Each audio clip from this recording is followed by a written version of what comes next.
Hello everyone, it's me, the Reluctant Hermit. Today we're doing a video on Twitch ethics, a way to make friends more holistically and develop a wholesome community that feels good.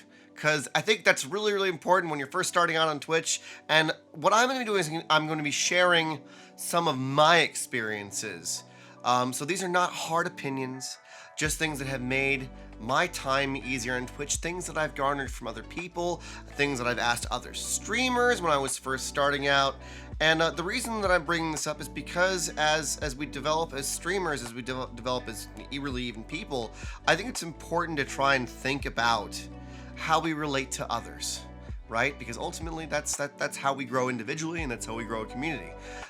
So I think the reason that I wanted to make a distinction here between growing a community wholesomely and doing kind of like a network grind, which, don't get me wrong, that's important in terms of growth, but if you're focused solely on quote-unquote numbers, I don't think it lands the way that you think it will land when you're going into other people's streams. So the reason that I want to talk about this is that you'll develop better relationships online, and the goals that you set yourself will occur naturally and create less stress for you. Because say you go out and you have like, I have these goals, and you're like, I'm gonna go out and network, and then those goals aren't met because like you've shown up and you're just like trying to like, meet new streamers. It's kind of like rubbing elbows. But the thing is that we're all people, and streaming is about relating to one another. And if it feels like you're just trying to network with that person to get more followers, they're going to see that.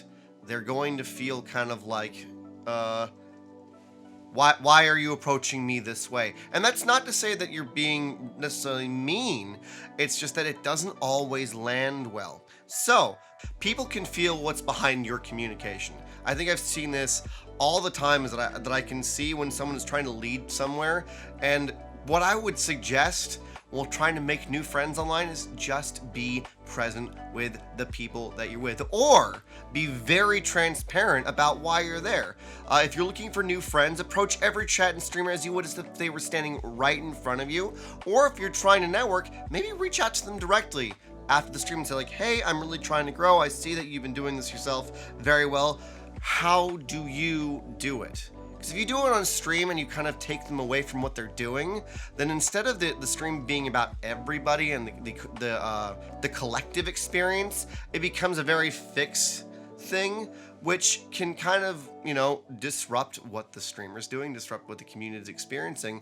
And then it can also feel a little bit awkward in general, because how do you segue back into what was going on? So reading the room and figuring out the best way to communicate a streamer is really, really, really important, because I guarantee you, the more respectful you are and the more transparent you are with somebody and the more skillful you are with approaching them, you'll develop friends, not just a network. You'll actually develop friendships.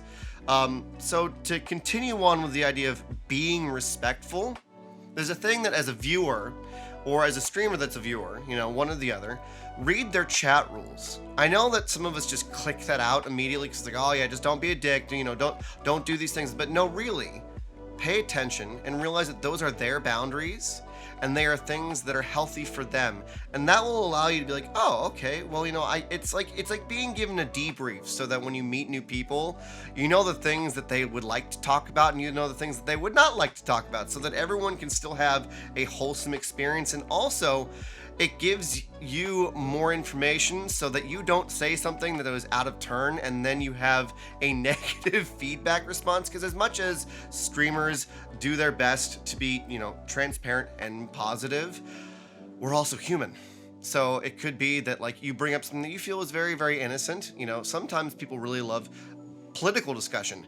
If you didn't read in their chat, no politics, and it really affects them, you're gonna have a bit of a funky experience. So just make sure that you read the chat rules. I think that the other thing that's important when in communication, as a viewer, and I've experienced this myself when trying to develop, better friendships, I like asking open-ended questions, because if I ask yes or no questions, my interaction with the streamer is that they say yes or no, and then they've moved on to the next thing. And I'm not saying that you're trying to completely grab the attention of the person, but if you ask open-ended questions about what they're doing, you actually get to see the streamer open up a little bit more, and they get to show you the amount of passion that they have behind what they are doing. And as a result, the whole chat gets to experience that. You get to have a wholesome experience. And then also, typically, what ends up happening is that they start a dialogue with you and everyone in chat about that question. And suddenly it's, a whole experience where everybody's involved. And that feels really, I can tell you from experience, that feels really lovely. When you ask an open-ended question and it creates a discussion that turns into something either funny, wholesome, educational. And I think also the thing to remember that as a streamer, when you have someone new show up and they say, hi, if they're not going to be a lurker, lurkers are the backbone of Twitch. They're amazing people. They don't always have to interact. You don't have to interact on Twitch. Just going to segue really quick. Excuse me. You do not have to interact on Twitch. You can just watch because it's a beautiful thing to watch. But as a streamer, if someone feels brave enough to say hi, hello, or how are you, engage with that person. Ask an open-ended question yourself. I think that what I've experienced personally is that I've had better experiences making new friends by asking open-ended questions, because I have said statements like, oh, I hope your day was good. And while that is kind of like a rhetorical question, it doesn't actually invite interaction. And that's why I always ask, how are you doing today? What's been going on for you? Are you a streamer or are you a viewer? What do you enjoy? And that tends to light up the whole room, because everyone feels like, oh, everyone's trying to care for each other. We're being inviting. That creates a lovely, lovely experience.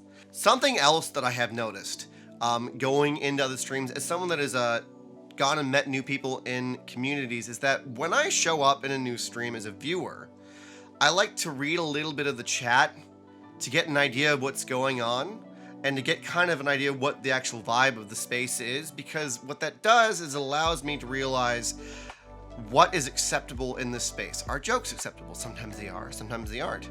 I've definitely hung out in streams where they have a rated 18 plus thing, because those conversations are 18 plus, and I've had streamers where they have PG streams, and it's important to look at the chat and how they relate to the streamer and how they relate to each other in order to figure out, well, what part of me is welcome here and what part of me do I have to be a little bit more cautious with, because as adults, we all have varying forms of humor.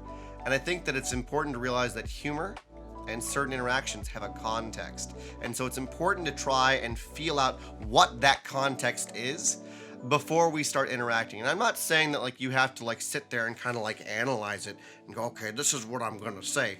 It's more about kind of it's like showing up to a party or being introduced to a new group of friends and just having that first 20 minutes where you kind of get a feel for what's going on. And in that way, you have a good experience, and the streamer and the people in the chat also have a good experience. And who knows, maybe you'll develop an entirely new community of lovely people that you really, really enjoy hanging out with. Another thing that I want to talk about that I'm not sure that this is talked about, there's a book that this lesson kind of is referenced to. It's a book that I read when I was 25, and it's called No More Mr. Nice Guy. And it's not about being rude. It's about understanding what your intentions are in communication with other people. And what I mean by that is that Twitch is monetized to some degree, but also there are other various actions like following or subscribing or bits. And I think the thing that is important to address, that when being generous, when being kind, do it without any thought of return. Be kind or be good for nothing. There's an expression that I really love, be good for nothing. And what that means is do something nice and don't have the expectation of it coming back, because what that is that you're not doing it for them, you're doing it for you. And I know that people don't like hearing that, but when you act with the idea of, oh, I'm going to do this, and so therefore they're going to do this, that's not actually generosity. It's actually veiled egocentrism. And that is something that I think that a lot of us growing up don't immediately realize. That doesn't make you a bad person. That doesn't make you a wrong person. but it's a skill that we have to develop to realize that how we interact with others does linger. It does stick in their minds. So if you're doing something with the expectation of return and they don't, and then you become sour, they'll become confused, which is why I say be good for nothing. Be generous in the capacity that you can be generous.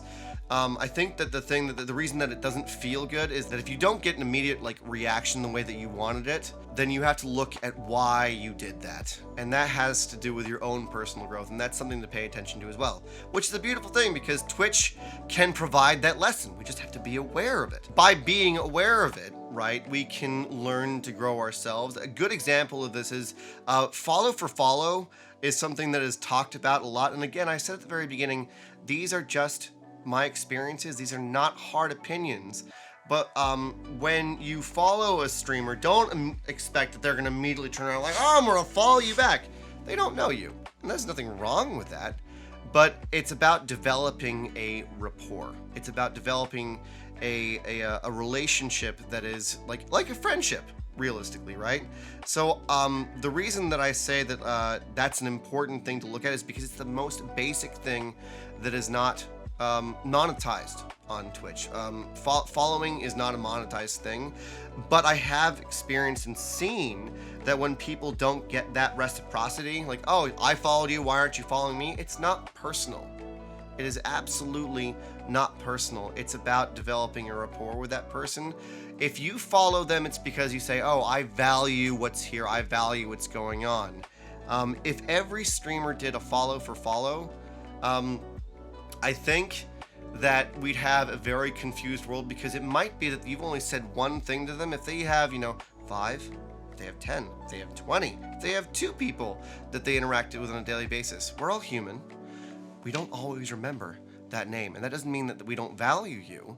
It just means that we only had one experience where you said hello and you followed and then you left and you're like, well, why aren't they following me? It's like, well, because they're a human being and they have a million other things going on. Develop that relationship with them and you will develop a rapport that could turn into, oh, they would love to link their community to you. They would love to follow you. They would love to interact with you. So I hope that makes sense. I hope that it doesn't feel like, oh, this guy is anti-follow for follow. It's like, no, I'm not anti anything.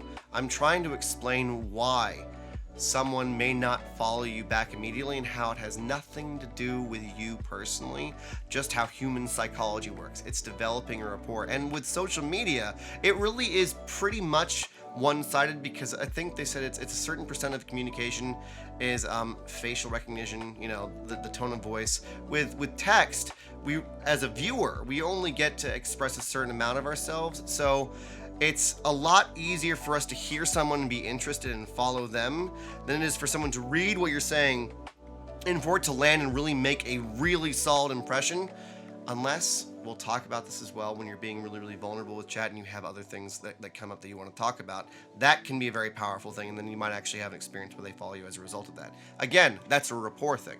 So, also, if a streamer specializes in creative content that is either redeemable as a chat reward, or they do it for work to support themselves, do not ask them to do it for free. And that is more about realizing that they have taken a lot of time to develop that skill. It is something that enables them to put food on the table for themselves, or it's a way of them showing appreciation for those who have been there for a long time. I know that all of us look at channel rewards and like, oh, why is that so much? And the reality is like, if it's a creative process, making things is not easy. And it takes time to develop those things, and so each streamer will have a value that they put on that. So it's important to recognize that is their value. It has nothing to do with them trying to push you away in any way. It's more about they have thought critically about the skill that they have developed and how they can utilize it, not only to bring joy to others, but it's so that it can also take care of themselves. So approach them not only as a friend, but as a professional who is taking time to learn a skill. On the other end, as someone who makes things. Be absolutely transparent with what you can and what you can't do. If you can give them a timeline, if you can tell them what you find, like that, what if it's like a song, what you will and won't do that can do with the kind of content that it is. This allows the person to feel like they have a good rapport, and they can. It's also being in trust with the person that you're making something for. So be really, really communicative about that, because that experience will spread. People will notice, oh, this person really is about being in good integrity, and with good integrity, more work shows up, and you'll have more fun doing your thing, and you'll have a fun time experiencing making something for somebody else. So at the end of your stream, unless you are absolutely exhausted, I do recommend this. Always raid out. Always raid somebody. Make and develop good relationships with people, because it is one of the simplest, most loving ways of supporting each other. It's pretty much like saying, yo, my party's over here and like I need to crash out, but there's a party going on over there that's awesome, and if you're still awake and you're still feeling like you want to jam out on something, let's go find something for you guys to go check out and hang out with, and who knows, maybe you'll find a new favorite streamer. Maybe you'll find a new favorite community. Maybe you'll create a joke or create memes with that community that you never thought you would be able to make. It'll be a good experience regardless. So I do recommend doing that, because it's a simple, loving way of supporting the community and the kind of experience that we develop on Twitch. So on the flip end of that as well, as a streamer, this is going to sound a little bit hard-nosed, but do not ask for a raid or try to finagle a streamer to raid you. You have to develop a real relationship with them, and if things line up, they line up.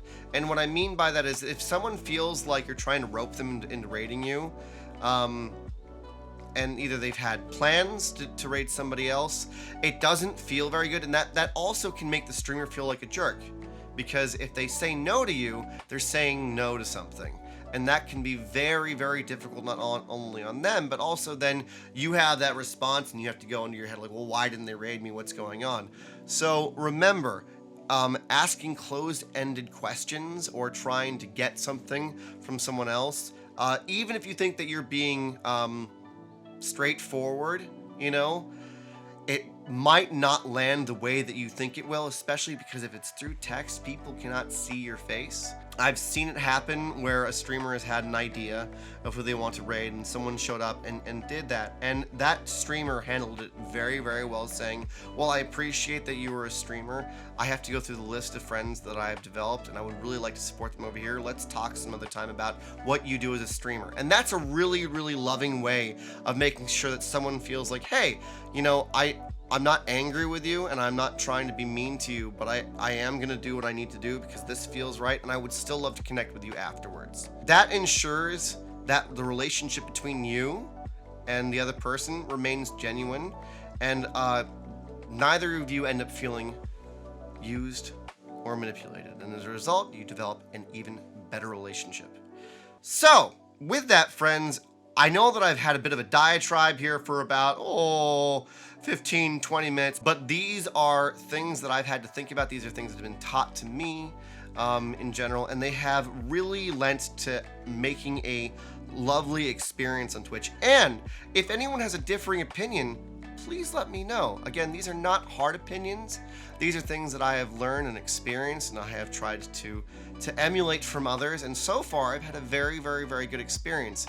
But if anyone wants to be a devil's advocate and say, hey, I don't really agree with that, let me know. I'd love to learn. I'd love to have a discussion. Through discussion, we refine better ways of being skillful. So with that, folks, thank you so very much for watching this video. Have a beautiful day, night, and our week, my dudes. And as always, take care of yourself and have a wonderful time doing whatever it is that you love doing. All right, bye!